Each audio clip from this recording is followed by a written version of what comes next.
Good morning, children. Today's story is about Krishna's pranks. As time passed, Lord Krishna and Balrama grew up into strong and happy children. Lord Krishna would always be dressed in yellow garments, while Balrama was attired in blue clothes. Yashoda would often watch them from the corner of her eyes just to reassure herself that they were fine.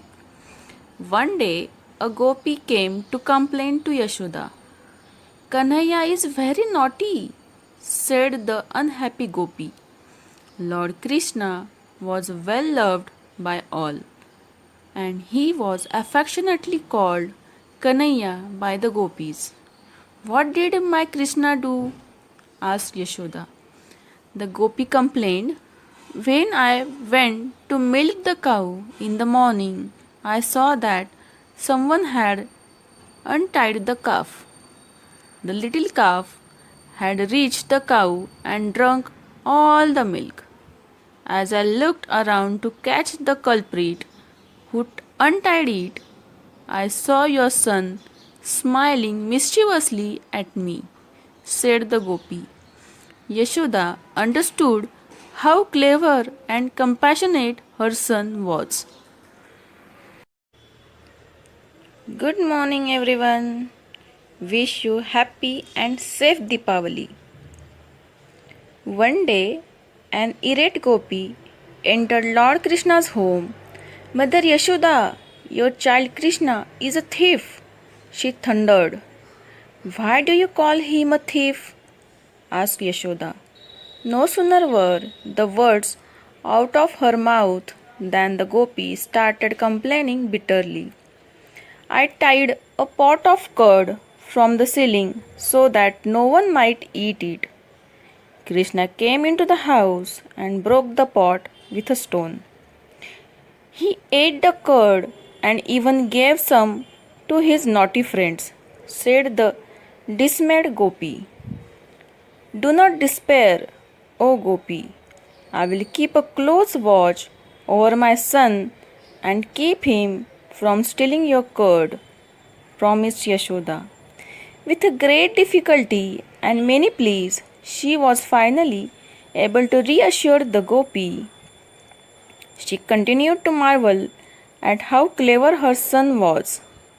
Lord Krishna became more adept at stealing butter and curd as time passed. Good morning, children. Wish you happy Diwali. Enjoy the sweets. Whenever Yashoda felt that her son had finally stopped playing tricks, Lord Krishna played yet another prank on an unsuspecting gopi. The unhappy girl came to Yashoda to complain about this. Kanhaiya has done it again, complained the gopi as she approached Mother Yashoda. Without even waiting for her to say a word, the gopi plunged into bitter complaints. I tied a pot of butter high above the ground so that no one might touch it. When my back was turned, Kanhaiya, along with his friends, made a pyramid and reached the pot. They helped themselves to the butter, and I only saw them leaving because I turned around at that moment, complained the gopi. When I asked Kanhaiya about this, he said, maybe a cat ate the butter. Yashoda didn't know which way to look when she heard this. Good morning, children. Have a lovely morning. By hearing the complaints by gopis, Yashoda decided to scold Krishna. Yashoda was very unhappy about the complaints regarding Lord Krishna which she got from the gopis. Oh Krishna, look how the gopis are complaining about you, said Yashoda. Lord Krishna, who was standing in the corner, looked sadly at her. Big tear drops rolled down his cheeks as he felt sad for his mother. Hearing him cry, all the gopis came to the house. Seeing his tears and his sad, innocent face, the gopis started to protect him. Please do not scold Kanhaiya, one of the gopis pleaded with Yashoda. Another tried to reason, he is only a little child. Please do not blame him. As everyone loved him dearly, no one wanted to see him cry. And even Yashoda could not bring herself to scold him anymore. Lord Krishna stopped crying and became happy again.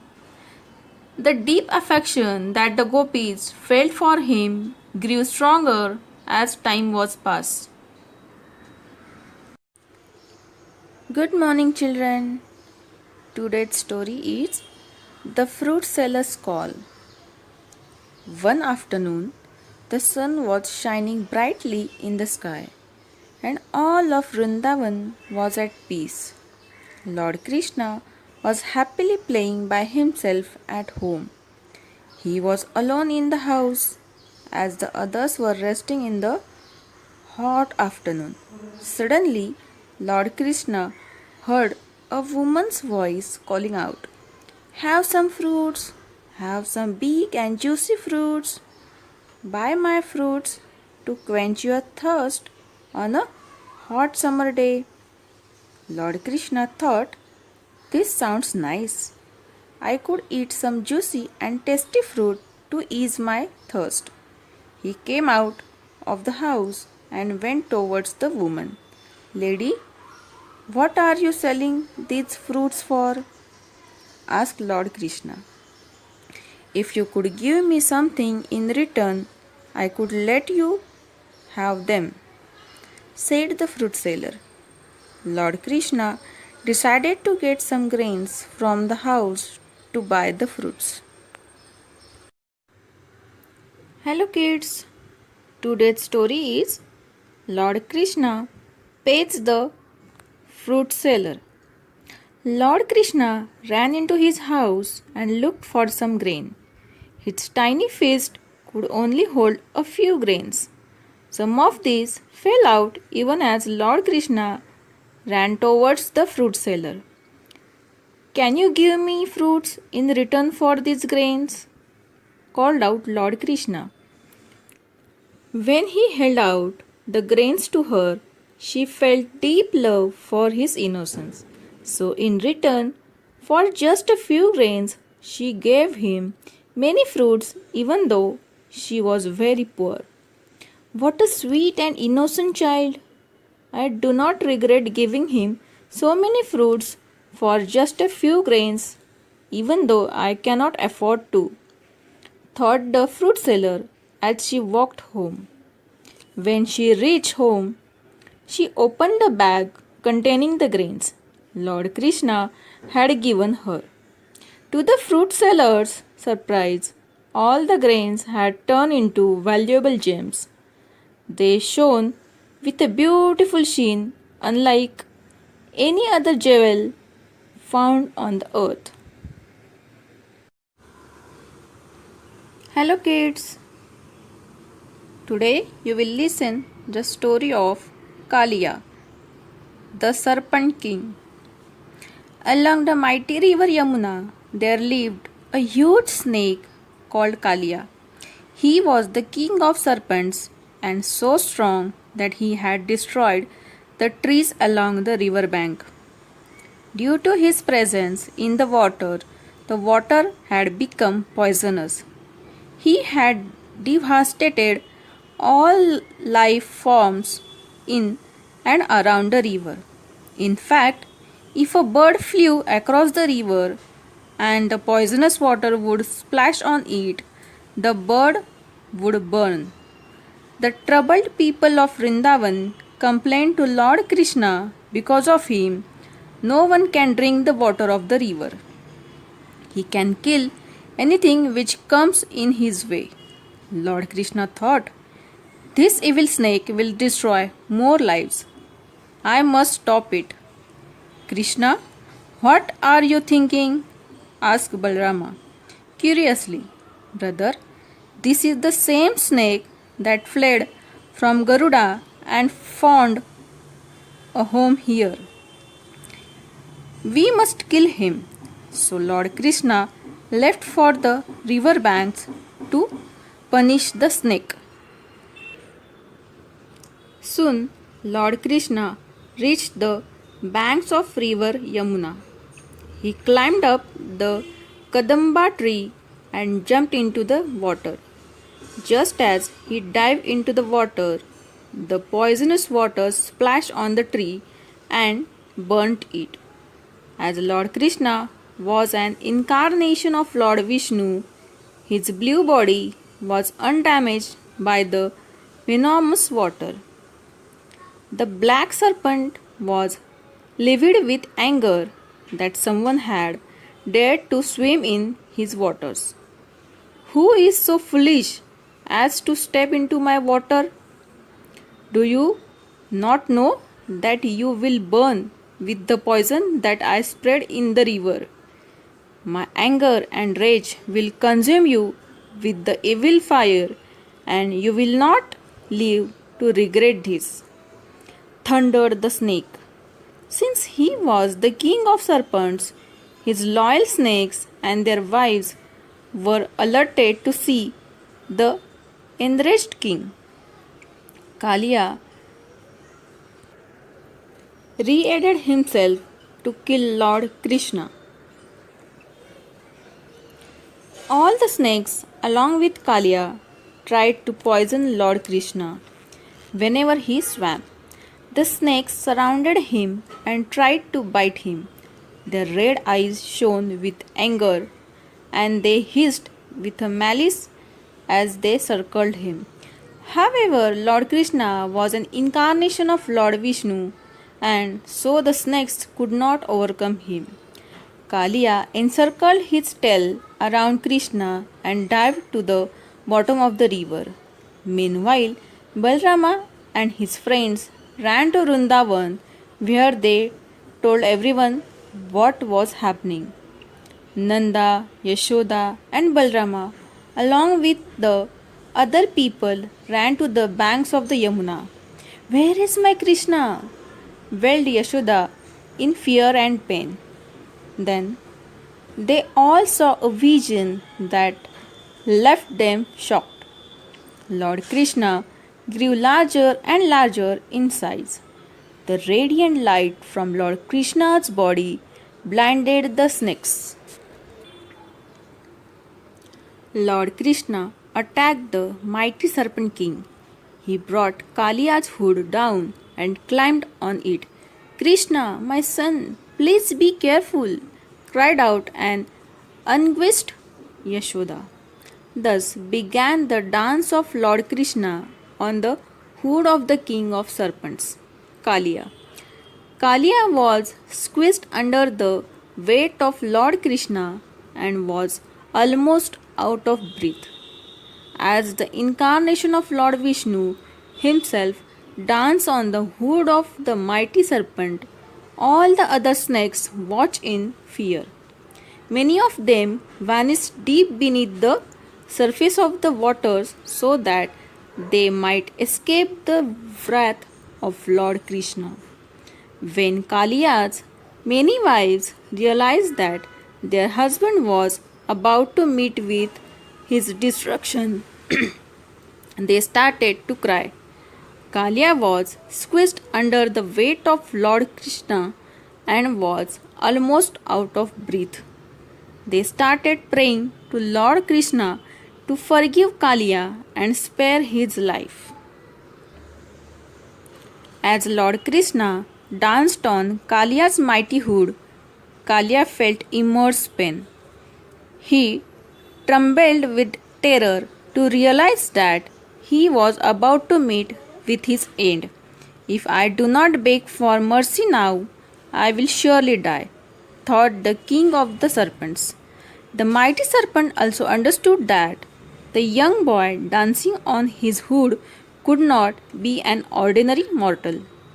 In sheer terror, the truth sank into Kalia's mind that his tormentor was in truth Lord Vishnu.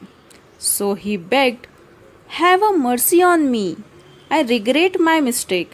So the serpent is ready to accept defeat. Though he is evil yet, he is ready to accept his mistake and he is begging for mercy. His wives are also pleading for mercy. Thought Lord Krishna. As the incarnation of Lord Vishnu, he was filled with compassion even for the poisonous serpent.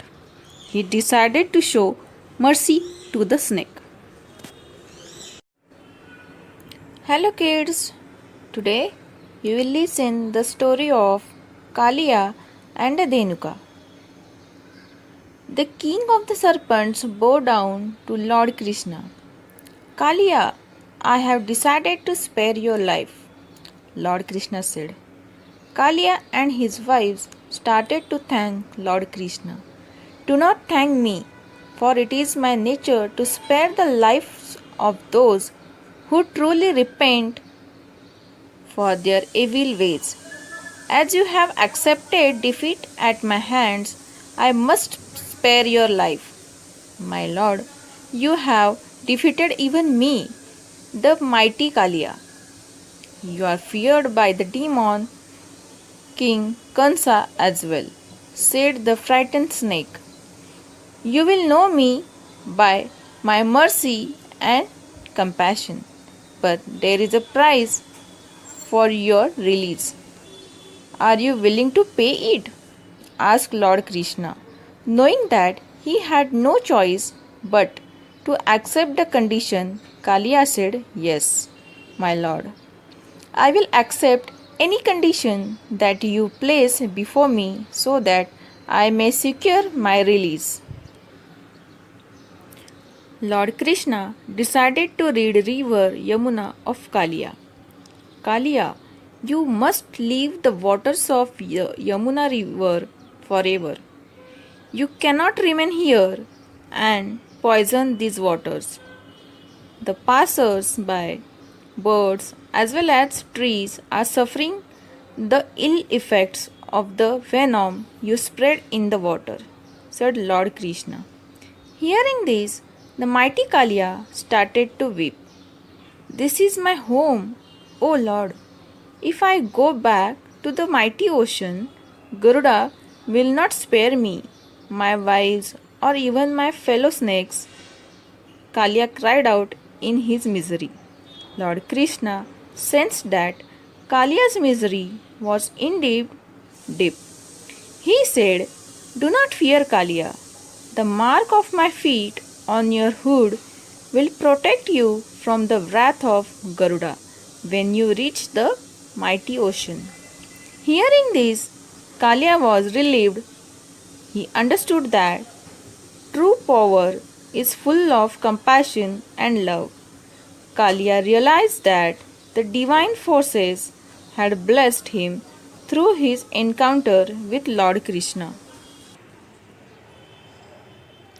Kaliya's wives, his family, and relatives began to thank Lord Krishna. Kaliya said, "I am leaving the waters of the Yamuna with a blessing, all because of your mercy, O Lord. Now I can return to the mighty ocean where I belong." His duel with Lord Krishna had led to Kaliya's defeat, but Lord Krishna's compassion filled the serpent's king heart with peace. Kaliya and his wives, along with all the other snakes, returned to the mighty ocean. Once they left, the waters of river Yamuna were purified and freed of poison. Lord Krishna then returned to the shore where Yashoda, Nanda, and Balrama, along with many people from Vrindavan, were standing, seeing the defeat of the mighty serpent and his snakes at the hands of Lord Krishna. The gopis let out loud cheers. The cowherds at Vrindavan would often long for fruits from the tala trees in the grove. They also wish they could leave their cattle there to graze. But this was not possible because a Daitya demon named Dhenuka lived there. Dhenuka was a demon who looked almost like a donkey but ate a deer's meat. He lived in the Talagros with his fellow Daityas. He was evil and ferocious.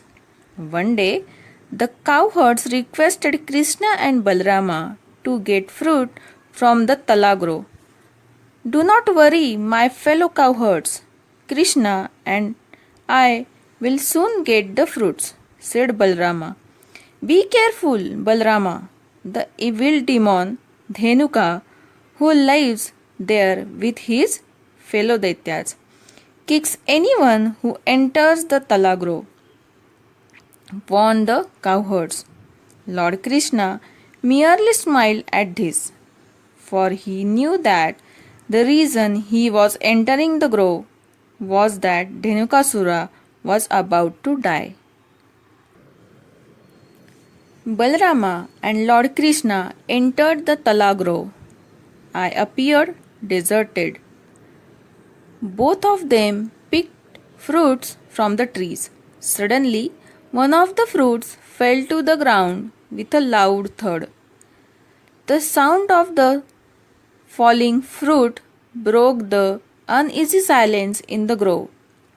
This alerted demon Dhenuka, who guarded the grove. The two turned around to the sound of his thudding hoofs as he came charging out.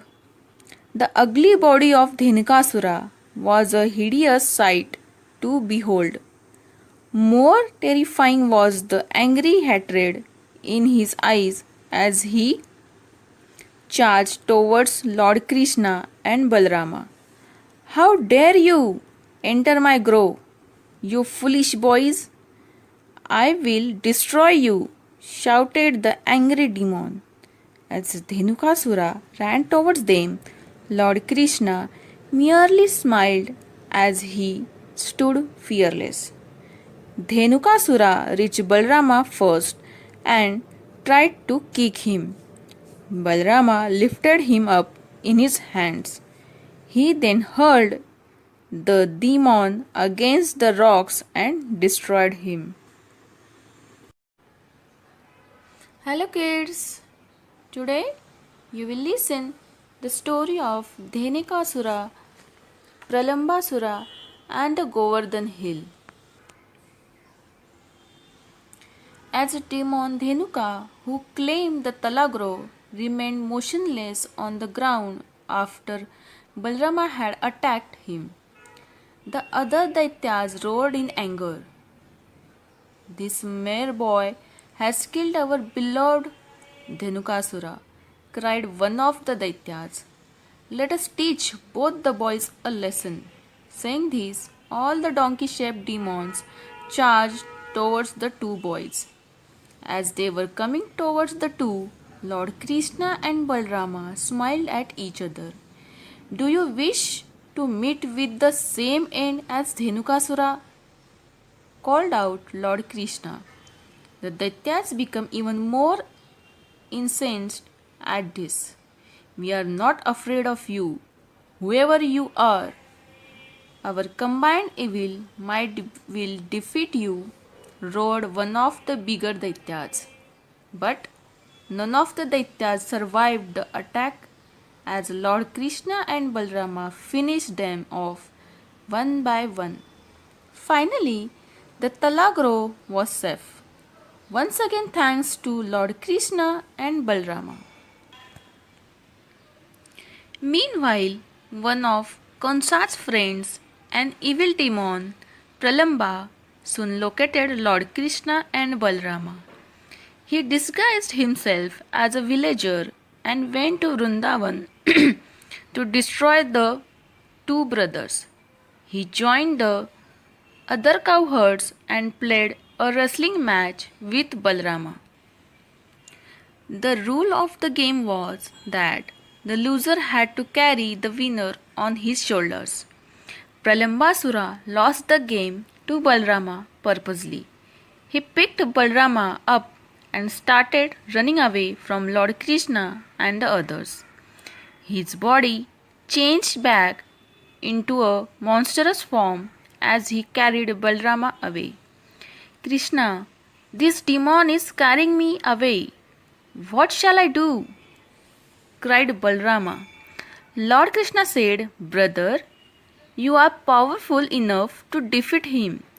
Hearing this, Balrama remembered who he was and he gathered his strength to attack the villainous demon.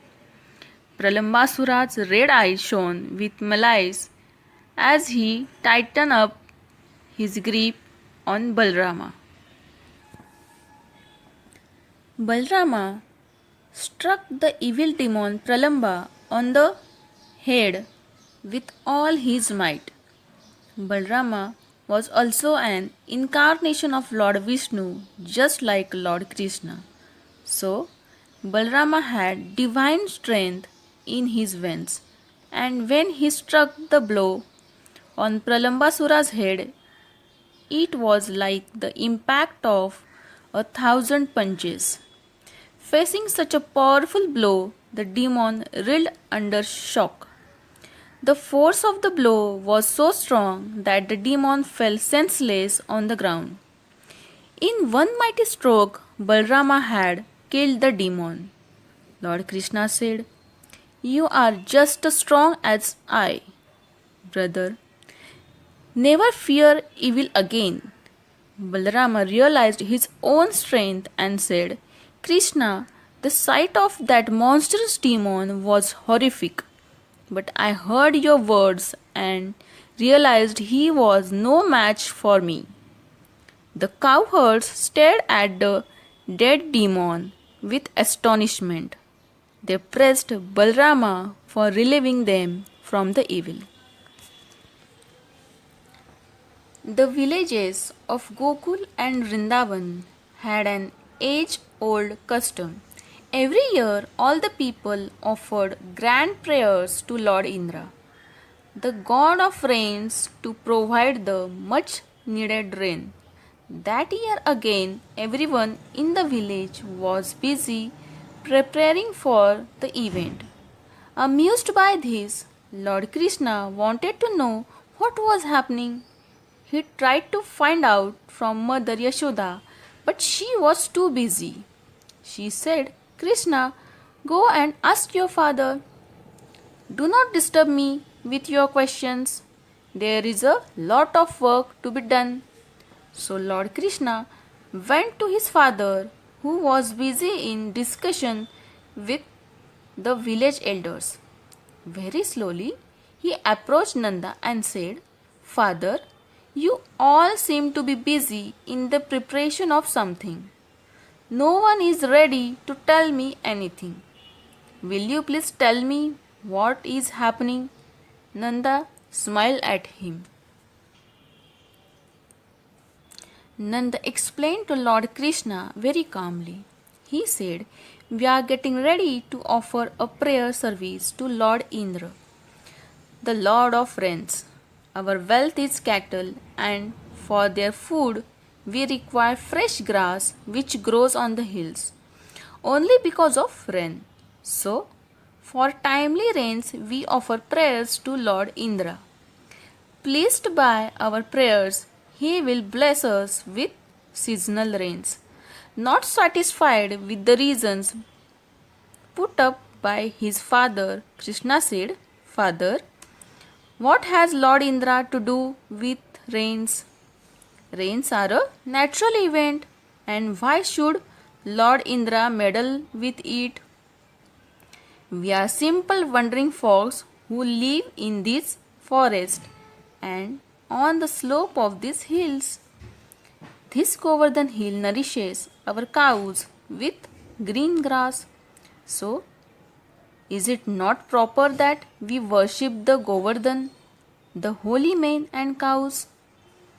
The elders were surprised at Krishna's words. They debated for a long time on this and finally agreed to offer prayers to Govardhan. Hello kids. Today you will listen the story of Govardhan Hill and Lord Indra's apology. Lord Krishna had convinced everyone in the village to offer prayers to Govardhan Hill instead of Lord Indra. He took the lead and said, "Prepare a variety of dishes from sweets and to savours. Collect all the available milk for offering. Bring the holy men well versed in Vedas to perform the ceremony. Arrange a huge feast for poor people. Feed the holy cows with green grass to their fill." Everyone in the village obeyed Lord Krishna. They made offerings to Govardhan Hill. To the surprise of the people, the hill consumed large quantities of the offerings. Actually, it was Lord Krishna who had assumed a huge form of the spirit of the hill and consumed the offerings. However, in heaven, Lord Indra was furious for being deprived of the sacrifice. "Look, the cowherd clan has ignored me and offered their prayers to a hill," he said to a group of clouds. Lord Indra was very angry and jealous that the cowherds had worshipped the Govardhan hill. Forgetting the divine position of Lord Krishna, Indra thought, "These cowherds have neglected my authority on the advice of a talkative boy, Krishna. He is nothing but a child, and by believing this child, they have enraged me." Indra decided to send a storm to devastate the village, thinking, "All these years I have heard their plea and helped them to prosper, and this is this what I get in return? It's time they know who the real God is. I will send the most dangerous rains and thunderstorms. They will destroy the entire village of Vrindavan. Let me see who saves them then." He ordered the clouds, "Go and rain heavily all over the hill and destroy the whole clan. I shall follow you shortly." All of a sudden, it began to rain heavily on the hill. The heavy rains were followed by thunder and lightning. Furious winds blew away all the trees. The cowherd settlement became submerged in water. The panic stricken cows wandered here and there. The people were frightened and alarmed and ran out of their homes. What they saw outside took their breath away. It was none but the entire village had become pitch dark. The sun was nowhere to be seen. "Krishna, Lord Indra is furious. We all did what you said. Now, please protect us from this terrible rain," they pleaded to Lord Krishna. Lord Krishna consoled the people of the village. "We had offered our prayers to Govardhan Hill, our savior. He will protect us now." Saying so, he went to the foot of the hill. He asked everyone to stand in the cover of the hill and bring their cattle too. All the villagers stood under the covers of the hill with their cattle and other belongings. After all the people and animals had stood under the covers of Govardhan Hill, in a miraculous show of strength, Lord Krishna lifted Govardhan Hill with one finger to make the hill form a huge umbrella. People stopped breathing in awe. A small boy had lifted a mountain on his little finger. Everyone crowded underneath it and remained safe until the rain stopped. It poured heavily for 7 days, and Krishna stood still, lifting the hill all that time. Lord Indra was amazed by the powers of Krishna and offered the clouds to retreat. As he saw this, Krishna said, "We need not worry now. The rains have stopped. You may come out now and return home." When everyone had come out of their shelter, Lord Krishna reinstalled the mountain in its original place. Lord Indra was shocked to see this. He couldn't believe that a little boy could perform such a miracle. Lord Indra realized the truth of Lord Krishna's descent on earth. He thought, "Oh, what a fool I have been! Lord Krishna is a divine being with a miraculous powers. I challenged the Supreme Lord in my blind pride and jealousy. Coming down to earth, he bowed before Lord Krishna and sought forgiveness. He praised him and sung hymns in praise of his glories. The all merciful Lord Krishna hugged Lord Indra in the most loving gesture of brotherhood. Thus, Lord Krishna taught Lord Indra a lesson to hold back his pride and vanity. Indra did not believe Krishna was God and humiliated him by producing rain and storm, but by protecting all the villagers, Lord Krishna showed that he can easily control the entire universe on the tip of his little finger. From that day on, Lord Krishna came to be known as Giridhari, Giridhar, and Govardhandhari, that is, the one who lifted Govardhan hill or mountain Govardhan.